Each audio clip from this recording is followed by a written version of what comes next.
فعالیت بعدی باز کردن و بستن قفل هستش که بهش میگم اوفقی قفقمه دکدنا. بعد دوباره یه پارچه ای رو میذاریم و به کودک نشون میدیم که چجوری قفلا رو باز بکنه. یکی رو ما بهش نشون میدیم، بعد اجازه میدیم بقیه رو انجام بده. میگیم که اول امتحان میکنیم، حالا اینکه باز نشد میگیم خب کلید بعدی رو امتحان کن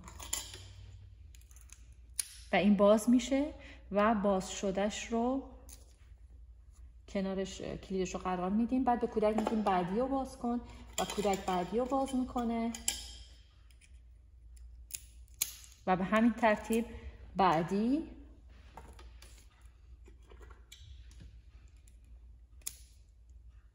این هم مهارت 2 سال و نیم به بالاست.